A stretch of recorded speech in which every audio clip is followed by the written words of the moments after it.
Hi everyone, and welcome to Easy Tutorial Vids. In this video, I'll show you how to configure and use the Novation LaunchKey keyboard. Connect the device to your system and go to Options, then MIDI settings. If the keyboard doesn't appear in this list, make sure Auto Detect Devices is enabled and then press Refresh Device List.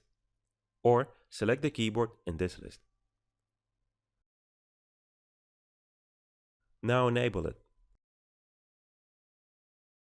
As soon as you do this, the In Control buttons on your keyboard turn on. Now, if you find that you have to hit the keys on your keyboard rather hard to reach higher velocities or the other way around, you might want to adjust the velocity settings here by pulling this up or down. You can always reset by right-clicking. The only thing we have to do now is assign the pitch wheel. Now, to make this a permanent link, select any plugin or audio clip wrapper.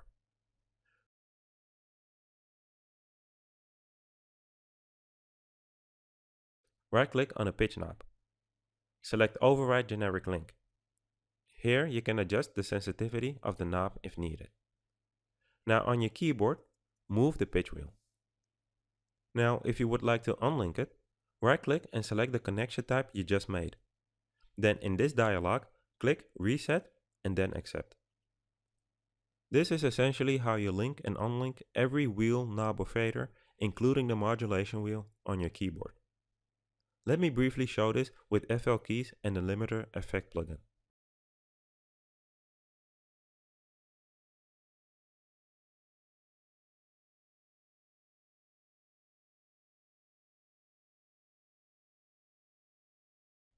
The pitch wheel works for all native and third-party plugins since this is a universal setting and it's always used to bend the pitch of a sound.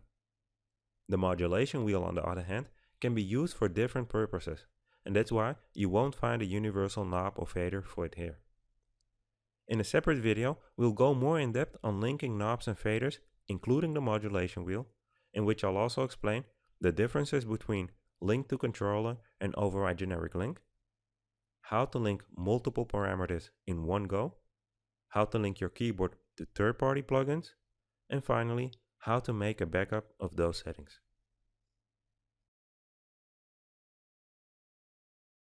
Now let's see how the Novation LaunchKey interacts with FL Studio.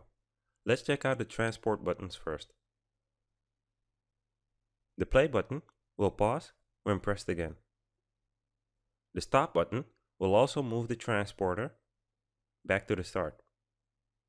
This button switches between pattern and song mode. And this button logically activates recording.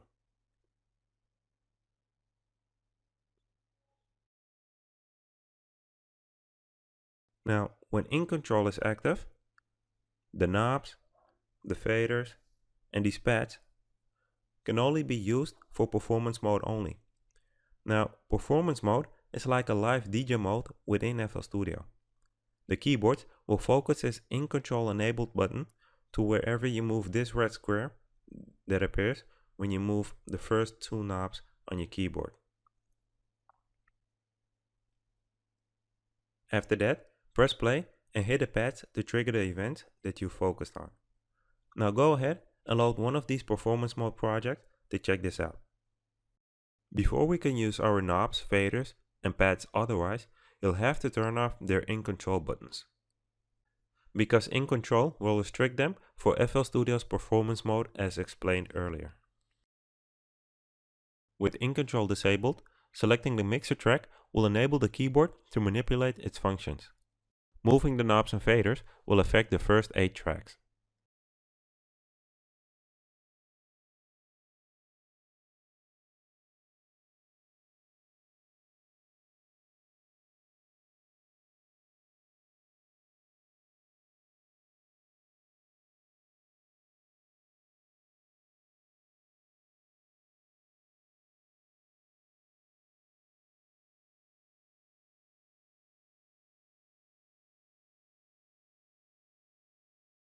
To affect the other tracks, press both MIDI channel buttons simultaneously. Now each step is an increment of 8 tracks.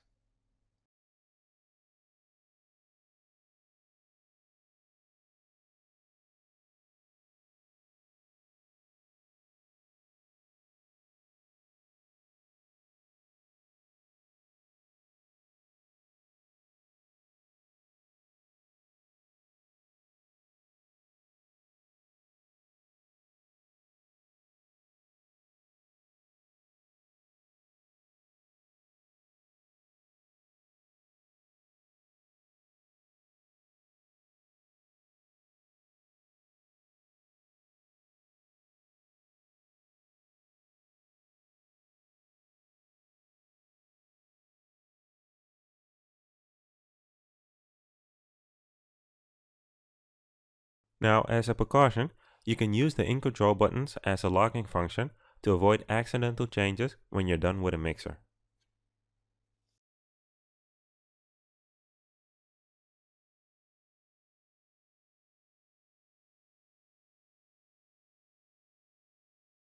Okay, we're almost done with the basic setup of your Novation LaunchKey Midi-Keyboard.